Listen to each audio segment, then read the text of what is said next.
vainqueur de l'Orchion, salon de Brest 2024. Avec un passage de 37 minutes 49 secondes. Avant le jury, attention. Ouais, avant. Charles qui plaisante avec le président du comité de course. On a vu son large sourire, hein, ça y est, quand le président du comité lui a annoncé qu'il avait coupé les pieds arrivés, ça y est, c'est fini.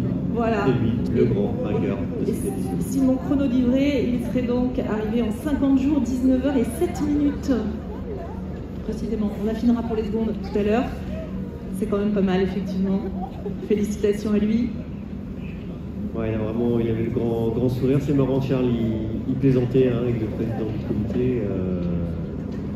Il l'a même chambré un petit peu. On voit qu'il est vraiment heureux. Ça y est, c'est ce dont il avait rêvé depuis.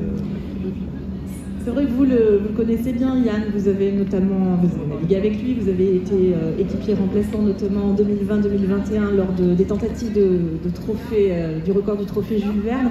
C'est un garçon assez discret finalement, qui ne fait pas beaucoup parler de lui, qui n'est pas forcément très connu du grand public. Là évidemment, il va être sous le feu des projecteurs.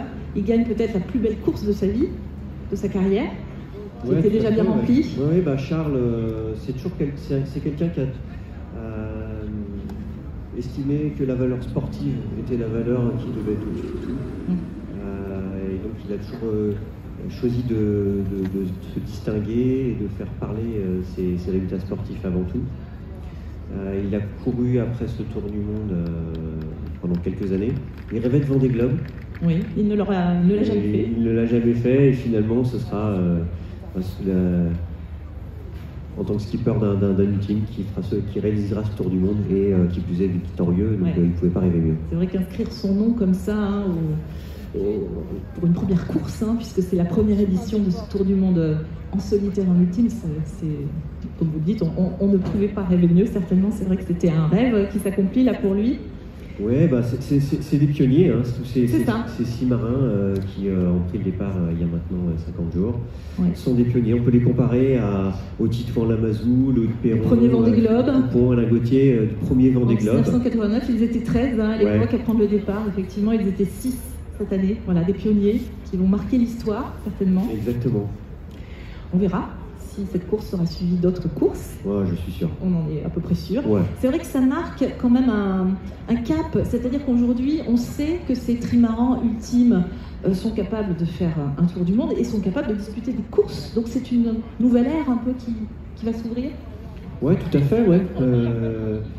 Ces bateaux qui prétendaient de voler au-dessus des flots, il suivit des déboires hein, au début, c'était pas facile, comme tout pionnier sur la route du Rhum à 2018 c'était. Ouais, c'est ça, il y a eu les premiers bateaux qui ont eu du mal à finir les courses. Voilà, c'est ça, effectivement, avec les malheurs d'Armel Lecléaire, je pense que ça se souvient, qui avait chaviré. Voilà, Gitana hein, qui avait eu un problème de flotteur. Et puis voilà, on est 6 ans plus tard, et ça y est. Et du chemin. Des milles ont été parcourus par ces bien machines. De l'eau est passée sous le pont de recouvrance.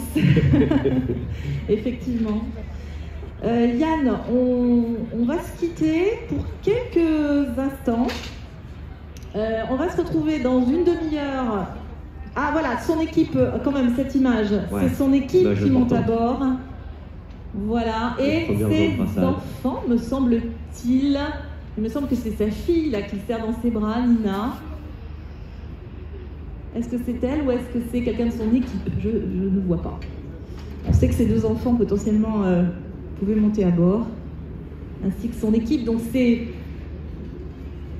son team manager, son mode capitaine, Cyril Dardachti, Pierre Tissier, David Boileau, toute l'équipe rapprochée, on va dire. Hein. Erwan Israël, on disait tout à l'heure, certainement son routeur, l'un de ses routeurs.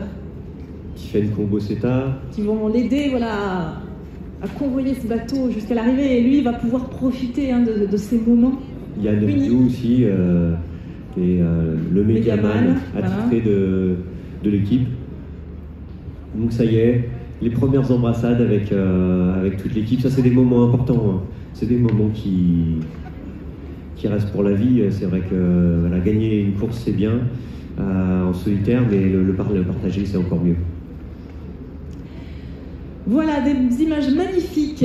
On va rester sur france3bretagne.fr pour suivre ces images.